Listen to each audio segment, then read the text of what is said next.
আচ্ছা, আপনি কি জানেন ধরুন একটা মানুষের পা কাটা গেছে, অথচ সেই মানুষটা ওই কাটা পায়ের ওই অংশটা থেকে যেখানে তার আগে পা ছিল, আঙুল ছিল, সেই অংশতে ব্যথা হচ্ছে মনে করছে, কিংবা সে মনে করছে যে তার ওই আঙুলগুলো এখনো আছে এবং সেখানে একটা জ্বালা যন্ত্রণার ভাব হচ্ছে। এই জিনিসটা কি সত্যি হয়? আর এই জিনিসটাকে বিজ্ঞানের পরিভাষায় কি বলে? ও আরেকটা ব্যাপার, আপনার পরিবারের যদি কারোর কখনো সার্জারি না হয়ে থাকে বা ভবিষ্যতে সার্জারি হওয়ার কোনো আশঙ্কা নেই, তাহলে এই ভিডিওটা আপনি স্কিপ করে যেতে পারেন। কিন্তু যদি ভবিষ্যতে কারোর কোনো সার্জারি হওয়ার সম্ভাবনা থাকে, তাহলে এই ভিডিওটা একদম আপনার জন্য। আজকের ভিডিওতে আমরা ডিসকাস করব সেই ৫টা সবচেয়ে বেশি পেইনফুল বা বেদনাদায়ক সার্জারির ব্যাপারে, এবং সেই ব্যথাগুলো কিভাবে কমানো যায়, কোন ডাক্তারবাবুরা সেই ব্যথাগুলো কমানোর জন্য কি ব্যবস্থা নেন, সেইগুলো ডিটেলে আলোচনা করব। চলুন শুরু করা যাক। প্রথম সার্জারি ওপেন অ্যাবডোমিনাল সার্জারি, আমরা ডাক্তারি পরিভাষায় যেটাকে ল্যাপারোটমি বলি। এক্ষেত্রে কি হয়, এখানে পেটের মাঝ বরাবর বা সাইড বরাবর একটা বড় ইনসিশন দেওয়া হয়, মানে পেটটাকে কাটা হয়, তারপর পেটের ভেতরের অর্গ্যানগুলোকে, যন্ত্রগুলোকে নিয়ে নাড়াচাড়া করা হয়। কিছু অংশ কেটে বাদ যেতে পারে, কিছু অংশ সেলাই করা হয়, যেগুলোকে ডাক্তারি পরিভাষায় রিসেকশন, অ্যানাস্টোমোসিস এইগুলো বলা হয়। তো এই ক্ষেত্রে পেটের যে অত বড় অংশ, স্কিন, মাসল লেয়ার, এগুলো কাটা হলো, তো সেই সঙ্গে নার্ভ এন্ডিংগুলোও কাটা পড়ে। তো এক্ষেত্রে ব্যথার পরিমাণ প্রচণ্ড। যদি আপনি ব্যথার স্কোর বলেন, তাহলে ১০-এর মধ্যে মোটামুটি ৮ থেকে ৮.৫ এক্ষেত্রে ব্যথার স্কোর। আর এক্ষেত্রে ব্যথা কমানোর জন্য অ্যানাস্থেসিওলজিস্ট, এই ডাক্তারবাবুদের ভূমিকা খুব গুরুত্বপূর্ণ। আমি নিজে একজন কনসালট্যান্ট অ্যানাস্থেসিওলজিস্ট, তো আমি এই ব্যাপারটা খুব ভালো করে আপনাদের এক্সপ্লেন করতে পারবো যে রোগীর ধরুন পেটে সার্জারি হবে, তার ব্যথা মোটামুটি ৩টে অংশে আমরা ভাগ করি। একটা হচ্ছে অপারেশনের আগে পেশেন্টের একটা অ্যাংজাইটি থাকে, সেটাও এক ধরনের ব্যথা কিন্তু। তো এই অ্যাংজাইটিটা যদি আমরা কমাতে পারি, তাহলে পেশেন্টের অপারেশনের সময় এবং পেশেন্টের অপারেশনের পরে ব্যথাটাও অনেকটাই কমে যাবে। ২ নম্বর আসছে অপারেশন চলাকালীন ব্যথা। অ্যাবডোমিনাল সার্জারির ক্ষেত্রে আমরা কি করি, আমরা এপিডুরাল অ্যানাস্থেসিয়া ব্যবহার করি, সঙ্গে জেনারেল অ্যানাস্থেসিয়া ব্যবহার করি। এপিডুরাল অ্যানাস্থেসিয়া অপারেশন চলাকালীন পেশেন্টের ব্যথা কমিয়ে রাখতে সাহায্য করে। এপিডুরাল অ্যানাস্থেসিয়াতে কি করা হয় না, পেশেন্টের মেরুদণ্ড বা শিরদাঁড়ার মধ্যে একটা ক্যাথেটার ঢুকিয়ে দেওয়া হয়, সেখান থেকে অপারেশন চলাকালীন অল্প অল্প ডোজে পেন কিলার এবং লোকাল অ্যানাস্থেসিয়ার ইঞ্জেকশন আমরা দিতে থাকি, যাতে করে পেশেন্টের এই যে পেটের যে নার্ভগুলো কাটা পড়ছে, যেখান থেকে ব্যথা সেন্সগুলো যায়, সেইগুলো অনেকটা কম থাকে। এছাড়া পেশেন্ট তো জেনারেল অ্যানাস্থেসিয়াতে থাকে, পেশেন্ট অজ্ঞান অবস্থায় থাকে, তো পেশেন্ট অপারেশন চলাকালীন ব্যথা অনুভব করে না। আমরা অনেক ডিপার প্লেন অফ অ্যানাস্থেসিয়া এই ক্ষেত্রে ব্যবহার করি। এবার আসছে পেশেন্টের জ্ঞান ফেরার পরে যে ব্যথা হয়, আমরা এক্ষেত্রে কী করি, ওই এপিডুরাল ক্যাথেটারটাকে না জায়গায় রেখে দিই। তো অন্ততপক্ষে ৪৮ ঘন্টা আমরা রেখে দিই, এবং ওখান থেকে কন্টিনিউয়াস একটা ব্যথার ইঞ্জেকশন, যেটা লোকাল অ্যানাস্থেটিক আর ওপিওয়েডের একটা মিক্সচার হয়, সেইটা আমরা দিতে থাকি, যার ফলে এই যে কাটা জায়গায় ব্যথা পেশেন্ট প্রায় অনুভব করে না বললেই চলে। যদি বেশি ব্যথা হয়, পেশেন্টের কী কমপ্লিকেশন হতে পারে, যদি বেশি ব্যথা হয়, পেশেন্ট ভালো করে শ্বাস নিতে পারে না, পেশেন্ট কাশতে পারে না। তার ফলে আমাদের যে নর্মাল কফ রিফ্লেক্স, নর্মাল লাং ক্যাপাসিটি, এগুলো কমতে থাকে, এবং অনেক সময় আমরা দেখেছি যে ঠিকঠাক পেন ম্যানেজমেন্ট না হলে, ব্যথা যদি না কমানো যায়, তাহলে পেশেন্টের পোস্ট অপারেটিভ বুকে ইনফেকশন বা নিউমোনিয়া হতে পারে, এবং সেটা পেশেন্টের সার্জারি থেকে রিকভারিতে অনেক দেরি হয়ে যায়। তো আলটিমেট পেশেন্ট ভোগেও বেশি, পেশেন্টের খরচও বেশি হয়ে যায়, এবং কোনো ক্ষেত্রে এটা ফ্যাটাল বা প্রাণঘাতী পর্যন্ত হতে পারে। ২ নম্বর যে সার্জারির কথা আমি বলবো, সেটা হচ্ছে স্পাইন সার্জারি। মানে আমাদের শিরদাঁড়া বা মেরুদণ্ডে যদি কখনো সার্জারি হয়, সেটাকে মোটামুটি বেশ ভালো পেইনফুল একটা সার্জারি হিসাবে আমরা ধরি, এবং এক্ষেত্রেও ব্যথার স্কোর ওই ৮.৫-এর কাছাকাছি।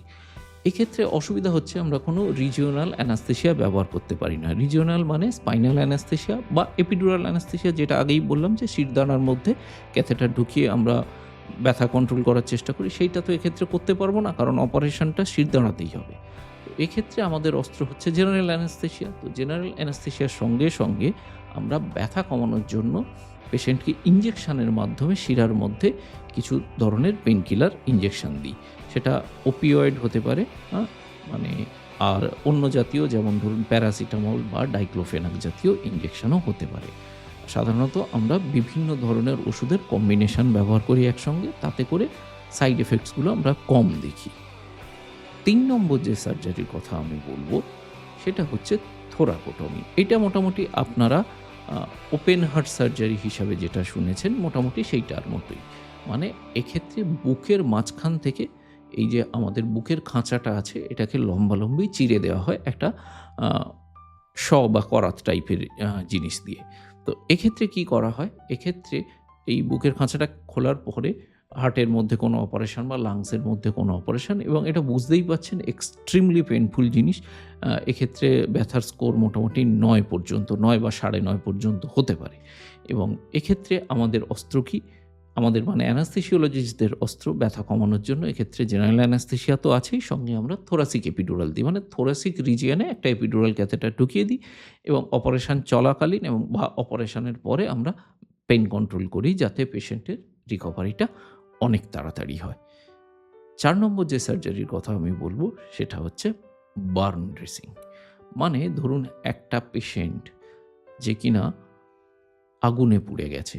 এবারে আগুনে পুড়ে গেলে আমাদের নরমাল যে আমাদের চামড়া বা স্কিন বা ত্বক, এইটার যে ন্যাচারাল ইমিউনিটি ব্যারিয়ার থাকে সেটা নষ্ট হয়ে যায়। তার ফলে কি ওই পোড়া জায়গাতে ইনফেকশন হয়ে যাওয়ার সম্ভাবনা খুব বেশি। তো এই পেশেন্টদের রেগুলারলি ড্রেসিং করতে হয়। এবারে যেহেতু স্কিনটা পুড়ে গেছে, নষ্ট হয়ে গেছে, এইখানে যে নার্ভ এন্ডিংগুলো একদম এক্সপোজড হয়ে থাকে। এই নার্ভ এন্ডিংগুলোতে সামান্যতম টাচ হলেই পেশেন্ট প্রচণ্ড ব্যথা অনুভব করে। এক্ষেত্রে ব্যথা স্কোর প্রায় ৯, কিন্তু ড্রেসিং করাটাও জরুরি। উপরন্তু পেশেন্টকে ব্যথাও দেওয়া যাবে না। তো এক্ষেত্রে আমরা কি করি? এক্ষেত্রে আমরা পেশেন্টকে হালকা করে একটা ঘুম পাড়িয়ে দিই, সঙ্গে ওপিওয়েড জাতীয় ইনজেকশন দিই যাতে ব্যথার সেন্সটা কম হয়। কখনো কখনো যদি হাতে বা পায়ের ড্রেসিং হয় সেক্ষেত্রে আমরা রিজিওনাল অ্যানাস্থেসিয়া যেমন হচ্ছে স্পাইনাল অ্যানাস্থেসিয়া বা কোনো স্পেসিফিক নার্ভ ব্লকও ব্যবহার করি যাতে পেশেন্টের কষ্টটা কম হয় এবং পেশেন্টের রিকভারি তাড়াতাড়ি হয়। এইবারে আসি, আমি প্রথমে যে প্রশ্নটা করেছিলাম যে কোনো পেশেন্টের ধরুন পা নেই, কিন্তু সেখান থেকে সে একটা ব্যথা অনুভব করছে এবং তার মনে হচ্ছে যে তার পাটা আছে, পায়ের আঙুলগুলো আছে এবং সেখান থেকে ব্যথার সেন্স আসছে। এই জিনিসটাকে ডাক্তারি পরিভাষায় বলে ফ্যান্টম লিম্ব ফেনোমেনন। এটা কখন দেখা যায়? এইটা দেখা যায় যদি কোনো পেশেন্টের পা কেটে বাদ দেওয়া হলো বা হাত কেটে বাদ দেওয়া হলো। কখন হয়? সাধারণত কোনো সুগার বা কোনো খারাপ ধরনের অ্যাক্সিডেন্টের পরে যদি ইনফেকশন হয়ে যায়, গ্যাংগ্রিন হয়ে যায়, তখন পেশেন্টের প্রাণ বাঁচানোর জন্য ওই বিশেষ অঙ্গটাকে আমাদেরকে কেটে বাদ দিতে হয়। এটা প্রচণ্ড ব্যথাযুক্ত একটা সার্জারি। ব্যথার স্কোর প্রায় ৯.৫, এবং এক্ষেত্রে ব্যথাটা মানসিক, শারীরিক, অপারেশনের আগে, অপারেশনের সময় এবং অপারেশনের পরেও।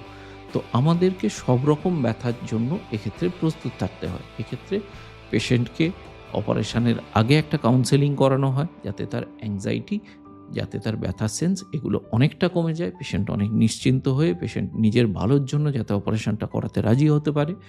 ২ নম্বর, অপারেশন চলাকালীন আমরা নার্ভ ব্লক সঙ্গে জেনারেল অ্যানেস্থেসিয়া ব্যবহার করি।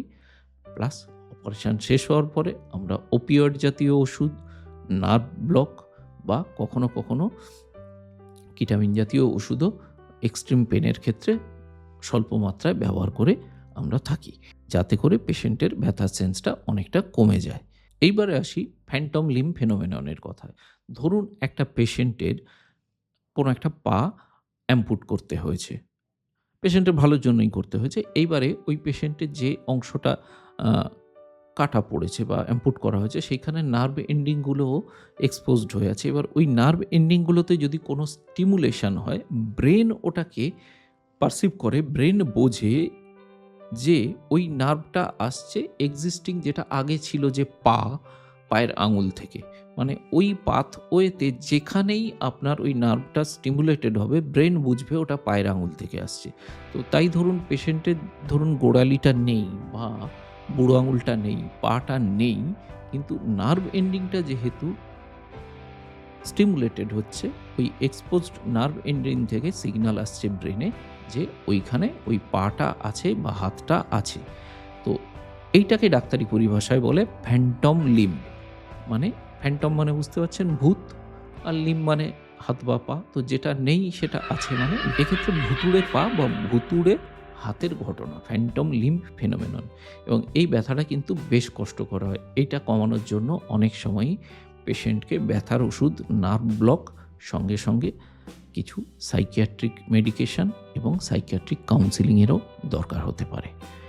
আজকের এই ভিডিওটা যদি আপনার ভালো লেগে থাকে, আপনি যদি নতুন কিছু শিখে থাকেন, যদি মনে হয় যে আপনার বা আপনার কোনো পরিচিত জনের সামনে সার্জারি আছে, ব্যথা নিয়ে চিন্তিত, তাহলে ভিডিওটা তার সঙ্গে শেয়ার করুন আর চ্যানেলটাকে সাপোর্ট করুন।